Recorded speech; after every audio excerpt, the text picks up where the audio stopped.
Breaking చూస్తున్నాం. YCP నేత మాజీ మంత్రి జోగి రమేష్ కు ఉచ్చు బిగిస్తుంది. చంద్రబాబు నివాసంపై దాడి కేసులో మరోసారి జోగి రమేష్ కు సిఐడి అధికారులు నోటీసులు జారీ చేశారు.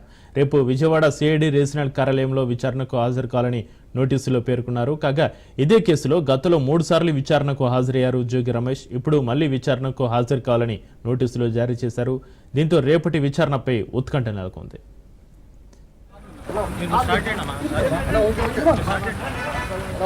జోగి రమేష్ మీద బనాయించాలనే ఉద్దేశంతో రాష్ట్ర ప్రభుత్వం మనం చూస్తున్నాం.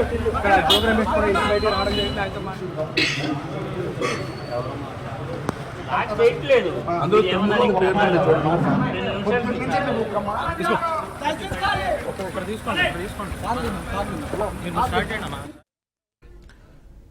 వైసీపీ నేత మాజీ మంత్రి జోగి రమేష్ కు ఉచ్చు బిగుస్తుంది. దీనికి సంబంధించి మరింత సమాచారాన్ని మా ప్రతినిధి శ్రీనివాస్ ఫోన్లైన్లో అందిస్తారు.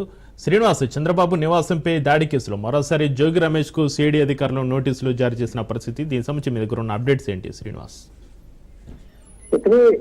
గతంలో వైఎస్ఆర్సీపీ అధికారంలో ఉన్నప్పుడు మాజీ అంటే అప్పట్లో ప్రతిపక్ష నేత అట్లాగే ఇప్పుడు సీఎం గా ఉన్నటువంటి చంద్రబాబు నాయుడు ఇంటిపై దాడి కేసులో ఆల్రెడీ గతంలోనే పోలీసులు ఎఫ్ఐఆర్ నమోదు చేసి ఇన్వెస్టిగేషన్ ప్రారంభించడం జరిగింది. అయితే ఇన్వెస్టిగేషన్ లో భాగంగా కూడా దీంతో ఎవరెవరైతే ఈ ఘటనకు పాల్పడ్డారో వాళ్ళందరిపైన కూడా పోలీసు ఇన్వెస్టిగేషన్ లో భాగంగా వైఎస్ఆర్సీపీ నేతలపై కేసులు నమోదు చేయడం జరిగింది.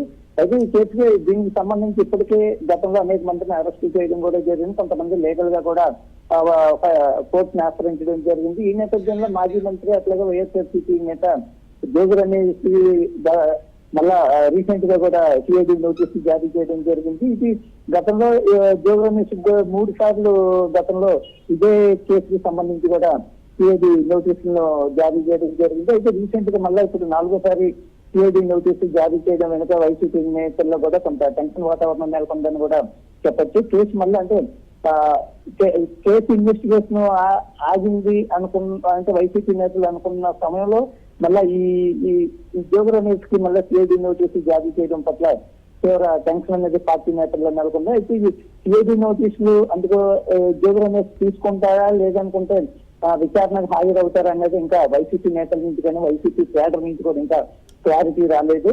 ఏమైనప్పటికీ కూడా ఈ ఘటనకు సంబంధించి ఈ కేసు ఇన్వెస్టిగేషన్ పూర్తయ్యే వరకు కూడా దీనికి సంబంధించినటువంటి బాధ్యులు కానీ అట్లాగే దీన్ని దాడి ఘటనలో పాల్గొన్నటువంటి ఎవరెవరు ఉన్నారో వాళ్ళందరినీ కూడా విచారించిన తర్వాత అవసరమైతే అరెస్ట్ చేసి వాళ్ళందరినీ కూడా కోర్టులో హాజరుపరిచే అవకాశాలు కూడా కనిపిస్తా ఉన్నాయి.